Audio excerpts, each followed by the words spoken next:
Hey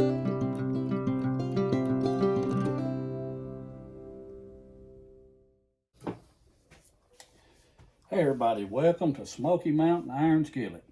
Hope you enjoy our channel, enjoy our content. I hope when we get started here, start putting out maybe some more videos and things.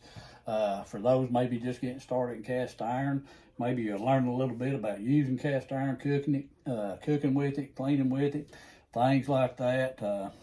Maybe some restoring some older cast iron, different things like that.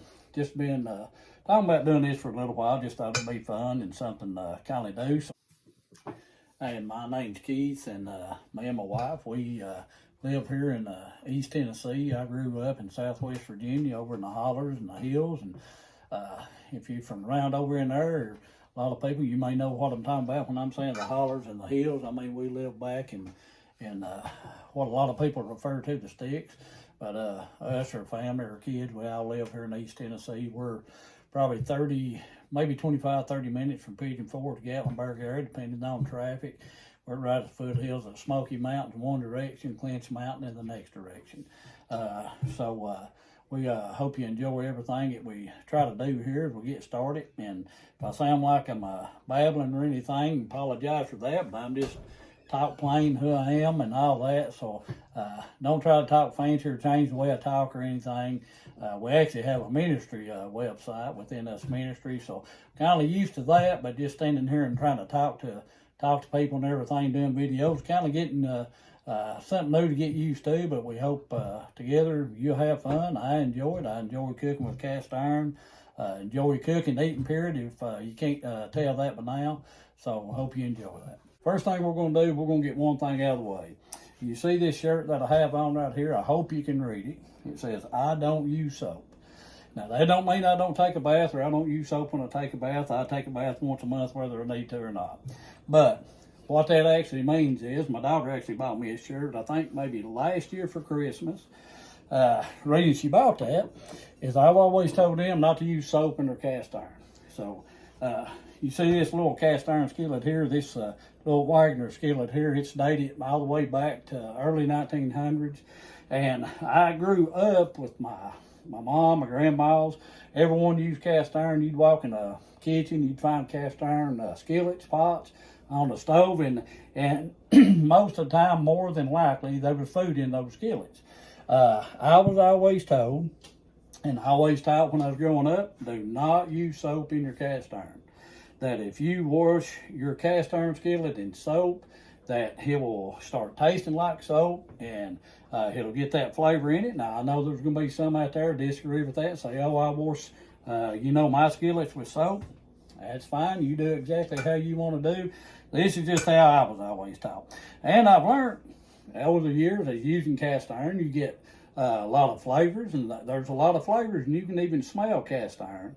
And a lot of times you can tell what's been cooked in it if you just use water. Now, most of my skillets, my pots, when I wash them, all I do is wash them with water. Usually maybe a little plastic scraper, if something's a little stuck on it or something like that. But just want to do a little introductory video. What we're about, we do a lot of cooking. Cast iron, I like to cook inside, cook outside with cast iron. And when I said most of my skillets have only had water touch, and I've got one skillet right here. Now, probably 98% of my skillets are probably Lodge and Black Lock. I have a few Wagners, have a few Griswolds, have some I've not even identified yet. But this skillet right here, I've had this skillet for probably about 10 years. I don't know if you can see it there, a little emblem on it. That's an Ozark Trail skillet. It's about I think a 14, 15 inch skillet.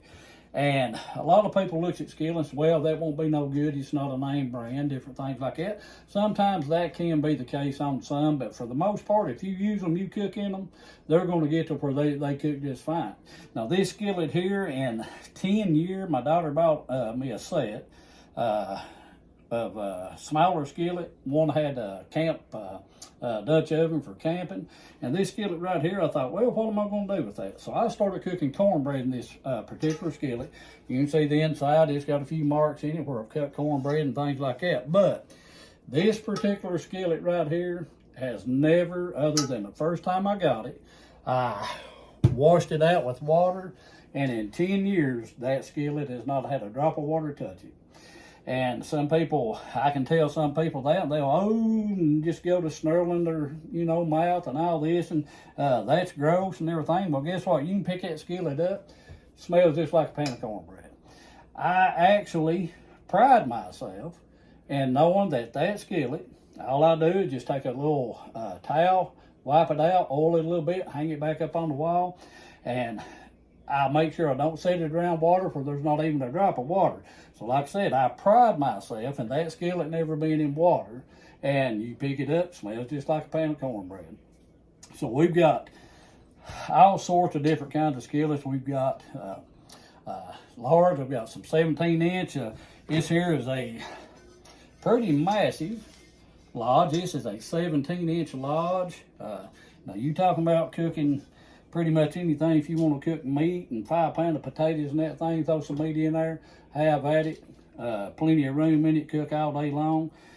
We've got, we use a lot of Dutch ovens. This is a 9-quart Dutch oven.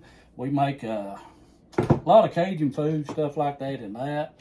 We make soup, roast, and different things, and we'll be doing some cooking later on. But cast iron to me, it kind of brings you back to, for me, a simpler time when it just seems like life was more laid back, life was more simple. And to me too, also, cast iron tells a story. If I've got this one skillet right here, and if you look at this skillet, it looks pretty rough, but it's got this gate mark on the back of it. Inside of it's got some pits on it and things like that. And I've not done anything to this skillet. I actually just got this skillet a few days ago. And it was actually given to me by my pastor. And this skillet is dated pre-1890. So when I say, to me, cast iron and skillets and things tells a story. That story can be what you make up in your mind about that piece that you have, especially the older pieces, because I look at this skillet here and I think how old it is. So I imagine in my mind just who always handled this skillet, who always touched this skillet, who always cooked with it, things like that. No doubt for that time frame, this skillet has probably seen a lot of open flame, a lot of open fires. And to be that old, this skillet is in really, really good shape to be somewhere in the neighborhood of over 130 years old. So this skillet is really good shape for that. But it tells a story to me because you think about all the people and all the hands it's passed through, all the cooking. Well, I'm sure there's probably been, in my mind, probably raccoons, squirrels, possums, fish, anything you can think of has probably been cooked in this skillet. So to me, it tells a story. So that's what, kind of cast iron, to me, it's like telling a story. And you go down here to the stores and things like that, and you buy a new cookware set, and it may last a year, it may last 6 months, it may last 2 or 3 months. But cast iron in itself will last a lifetime, just like that skillet right there. And just like this little bit small skillet right here, which is a Wagner, this skillet right here is over 100 years old. Look at the shape that this skillet is in to be that old. So cast iron will last a lifetime. You can hand it down, you can pass it down, all these things. So you can do all of that with cast iron. And like I say, to me, it's enjoyable to go outside, cook with cast iron outside, even inside. Over here on our stove, I have a cast iron deep fryer. I have another cast iron skillet. I have it all over the walls, hanging up everywhere. So to me, cast iron is just something almost like a comfort to me. I can go to a lodge store and it looks like a man's candy store. You go in there and see all the different cast iron stuff. So I hope you guys enjoy what we're going to do, our cooking recipes we have, the way we cook. Give you some tips, and you may be able to give me some tips on how to cook with cast iron, things that I've not learned yet. And hopefully I can share something with you that'll help you along, getting started with cooking with cast iron and things like that. And like I said, you do your cast iron how you want to. I recommend no soap. Don't use no soap in your cast iron unless you're using enamel. Enamel, it doesn't really matter. And as a matter of fact, we actually use enamel. Here's a little 4.5 quart pot.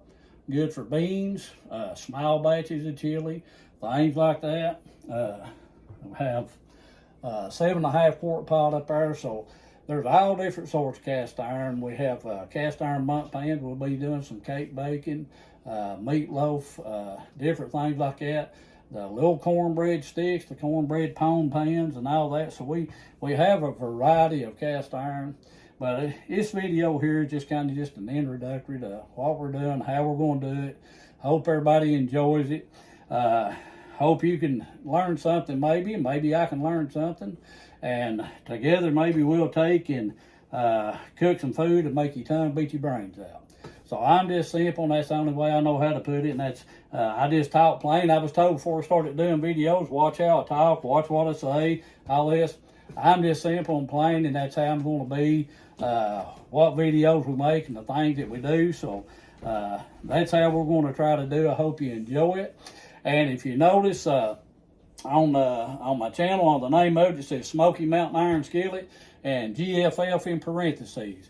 So just to give you a little story about what that means, I just kind of thought about that, and G.F.F can mean two different things. And you see, I do a lot of hand gesturing. My wife, she always gets on to me, tell me I can't talk with my hands, but I feel like I can. So, but G.F.F, it can mean two different things: God, family, food.